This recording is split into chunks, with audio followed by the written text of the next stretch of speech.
Piştî du rojan li Tirkiyeyê referanduma guhertina qanûna bingehîn pêk be û dê rewşa Tirkiyeyê li gor encama rewşa yekşemê diyar bibe. Ji bo hevsû zindana dibêjin na, ji bo girtiya dibêjin na. Em ji gurliğa xwe dixwazin, qadinlerî için dibêjin na.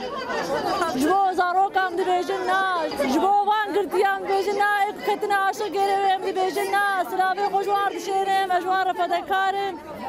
Her tiştî dibêjin na. Jinên femînîst jî li gelek bajarên Tirkiyeyê çalakiyên nal derxistin. Li Stenbolê jî tevgerên jinên femînîst meşana bi girseyekî mezin li Kadıköya Stenbolê li derxistin.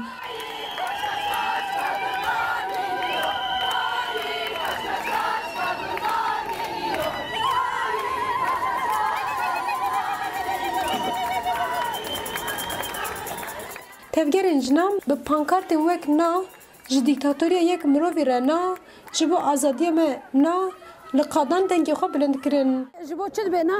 Em ji bo dîktatoriya yek zilam em dibêjin na. Em ji bo serqetilama van qîz û xortê xwe em dibêjin na. Ji bo zilma ser jinê em dibêjin na. Ji bo wekeviyê barişê em dibêjin na. Em dibêjin tek adam ji me re ne lazim e. Em ser serê xwe naxwazin. Ez dibêjim ez dayîkim, ez dayîka, ez badikim, ez aşîtiyê dixwazim, ez barişê dixwazim. Vê qetl û qîtala ser van qîz û xortê me berabir bêbirjandin. Her wiha jinan sedema xwe ya na diyar kirin û gotin em ji qanûnekî ku navê jinan tê de tinê re, ji qanûnekî ku mafê jinan nas nakere û ji qanûnekî ku her roj jin li kuçeyan tên kuştin re dibêjin na.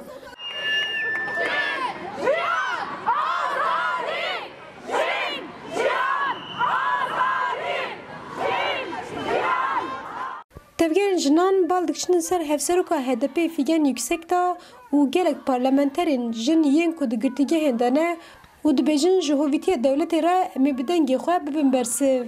Her wiha hevseroka HDP Figen Yüksek da jî ji bo referandumê peyama xwe şand û got bila herkes biçe ser sindoqa û dengê xwe bikarbîne. Sozan Yaşar, Dengê Amerîka, Stenbol.